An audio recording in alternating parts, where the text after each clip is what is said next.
Okay, January 4th, 2025, as we continue to review the workbook and the text of Course in Miracles. So today is Saturday, January 4th. So hello, Jason. How are you today? We're going over lesson 4 of A Course in Miracles and chapter 1 from the text, section 4. And the idea here is just to quickly go through these ideas. Of course, the best way to approach the Course in Miracles is to study it yourself or to become part of a group that is studying it and really practice the lessons in the workbook in order to achieve what it outlines in the introduction to both the text and the workbook. We are looking for a change in our perception. So the Course in Miracles points out that our mind is split. Our mind is split between a portion of the mind that believes it is separate from God and a portion of the mind which is unified with the mind of God, which Course in Miracles talks about as being represented by the Holy Spirit or the whole Spirit of God. It's an idea of a holographic universe, although it does not specifically use that term in A Course in Miracles. The idea is of a holographic universe, that the part contains the whole and that the whole contains the part. Hi, Master Cylinder, Melody, Cody, and Cliff. Thanks for stopping by. If you guys are in the room, tap on the screen. Try to, let's see if we can get a few likes for this live.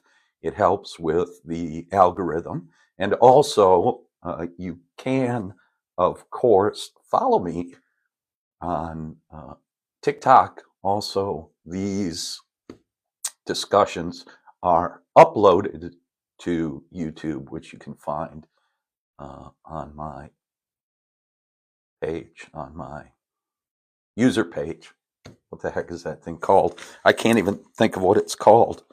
But so very quickly, the introduction to the workbook, the purpose of the workbook is to train your mind in a systemic way to a different perception of everyone and everything in the world. The exercises are planned to help you generalize the lessons so that you will understand that each of the lessons is equally applicable to everyone and to everything you see. So the Course in Miracles is a curriculum designed to help me create a different perception of the world, a perception that comes from love, of course,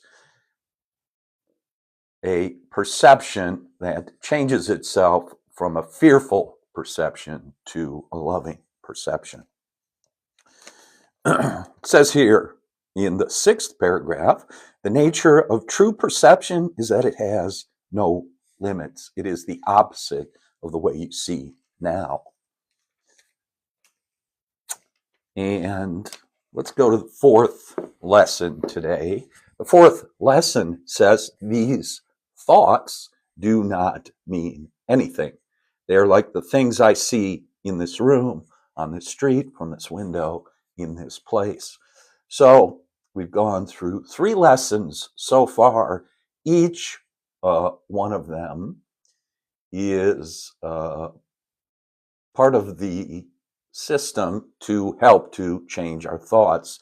And while the first 3 lessons have focused on external objects, today the 4th lesson asks us to look within and start encountering our own thoughts. So, of course, this begins to awaken us to the idea that with my mind, I can see the contents of my own mind. And so, of course, there is a witness in the mind. This is a central idea of the perennial philosophy, of a philosophy of meditation, a philosophy of self-inquiry. Okay, the Eastern philosophies are definitely focused on this idea that with my mind, I can observe the contents of my mind, and that the contents of my mind are not who I am. Who I am is the consciousness or the entity that is observing the contents of my mind. So, lesson 4, these thoughts do not mean anything. It says, unlike the preceding lessons, these exercises do not begin with the idea for the day. In these practice periods, begin with noting the thoughts that are crossing your mind for about a minute, then apply the idea to them, that these thoughts do not mean anything. If you are already aware of unhappy thoughts, use them as subjects for the idea. Do not, however, select only the thoughts you think are bad. You will find, if you train yourself to look at your thoughts, that they represent such a mixture that, in a sense, none of them can be called good or bad. This is why they do not mean anything. This idea of judgment, or you could say labeling, is an idea that continues throughout A Course in Miracles. And the text, much later into the book, will explore the idea that I have no basis for judgment. My perception is so limited. The ego mind's perception is so limited that I have no basis for judgment. And so the best idea that I can use in that situation is to sacrifice or give up my judgment. Turn my judgment over to the Holy Spirit and allow the Holy Spirit to judge for me. And of course, the Holy Spirit is looking at the world from a perspective of love and under the umbrella idea of forgiveness. So, good or bad, the concepts of good or bad we are asked to eliminate those ideas of good or bad and simply observe the thoughts that are moving through our mind without judgment. So it gives us a method for practicing that application of the idea. Identify each thought by the central figure or event it contains. This thought about blank does not mean anything. It is like the things I see in this room. And the reason it says it is like the things I see in this room is because the first 3 lessons have focused on selecting objects in the room to look at and to repeat the idea for the day, that they do not mean anything. I have given every object that I see in front of me the meaning that it has for me. And so the central idea being explored in these first few lessons is the idea that the world is neutral.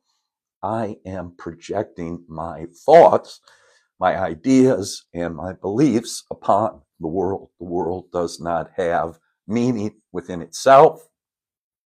I have made up the meaning of the world. I have made up the meaning of my job. I have made up the meaning of my social or economic status. So we're going through those ideas in order to, as it says in the first few lessons here, undo the thinking of the world, undo my conditioned thinking. The final paragraph in this lesson for today says, further, since these exercises are the first of their kind, you may find the suspension of judgment in connection with thoughts, with what I'm thinking, particularly difficult. Do not repeat these exercises more than 3 or 4 times during the day.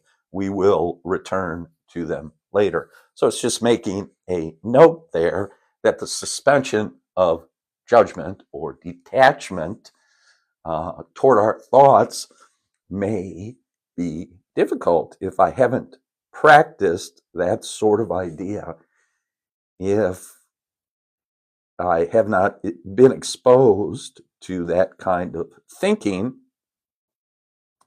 It may be difficult for me to really believe the idea or accept the idea that my thoughts do not mean anything, that I have given all the meaning that I derive from my thoughts, I have given them meaning. So that's a deep subject. That's a subject that is addressed throughout the entire book. Very thick book, hundreds of pages in this book, in A Course in Miracles. And one of the ideas that is explored is just that I have given meaning to everything that I see. Hi, Effortless Manifesting. Hi, you guys. Thanks for coming back today. I know you were here yesterday, and I do watch your videos on this platform on TikTok, and I appreciate what you guys are doing out there, and I'm glad you're here. So, to the text now, and chapter 1, section 4 of the text is called The Escape from Darkness. And it reads that the escape from darkness involves 2 stages. First, the recognition that darkness cannot hide. This step usually entails fear. Second, the recognition that there is nothing you want to hide, even if you could. This step brings escape from fear. When you have become willing to hide nothing, you will not only be willing to enter into communion, but will also understand peace and joy. And I think the interesting thing about this first paragraph is that it says, darkness cannot hide. There is nothing I want to hide, even if I could. Who am I really hiding things from? I'm really hiding things from, although I may hide things from people externally. The real person I'm hiding things from is myself. And I think that's what's really being talked about here in this section of chapter 1, in this section of the text, is that I cannot really hide my thoughts from myself. Why can I not hide my thoughts from myself? Because my thoughts and beliefs will externalize themselves. And they will not hide because I cannot hide them from myself, because I will see them outside of myself. And so the attempt to keep things in darkness, which later it says in this section that darkness, the shadow, those types of terms that darkness is simply the lack of light. So it says darkness is part of the idea of a scarcity consciousness, that darkness has no actual essence in itself. Darkness is simply an absence of light.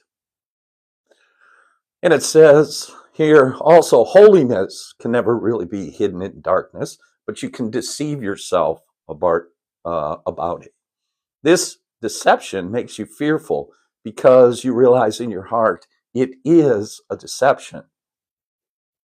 And you exert enormous efforts to establish its reality. The miracle sets reality where it belongs. Reality belongs only to spirit, and the miracle acknowledges only truth.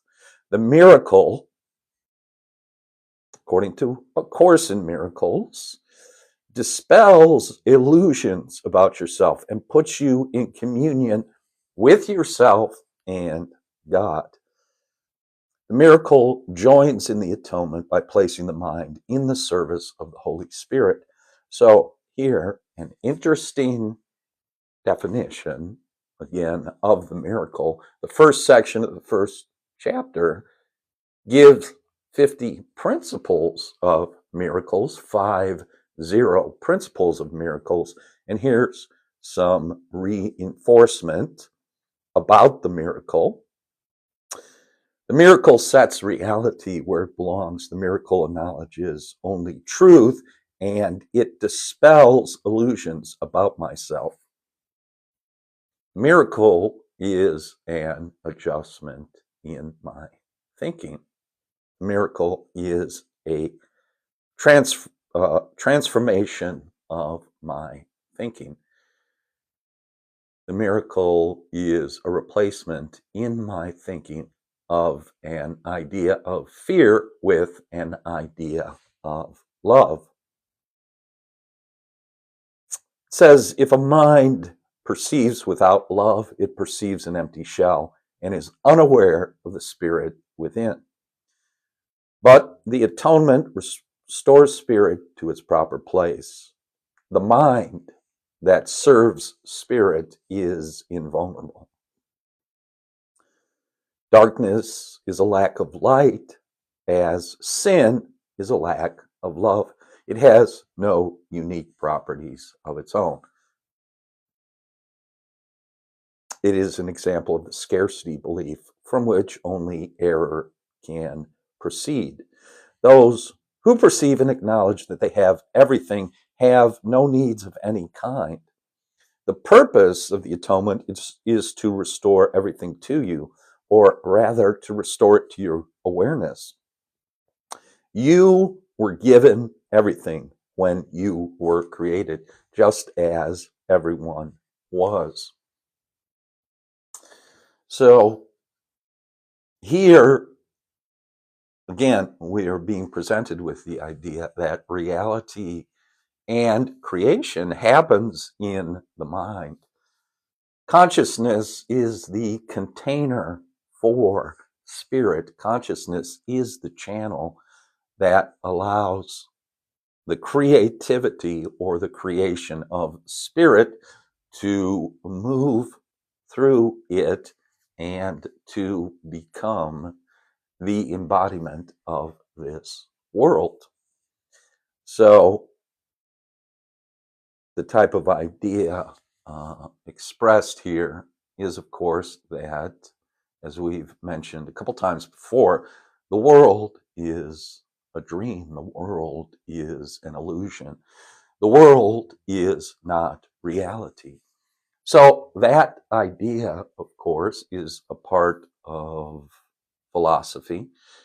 A lot of the German idealists, German philosophers talked about that idea. Many of the Eastern philosophies talk about that idea. If you talk about samsara, the illusion, the dream. And of course, dreams become important as a part of Western psychological practice, the analysis of dreams. Later in the course, it will present us with the idea of what if you have never awoken from your dream. I believe it says that a reference is made in the Bible to Adam falling asleep, and yet there is no reference in the Bible to him ever waking up. And it also uses the example of individually when we dream.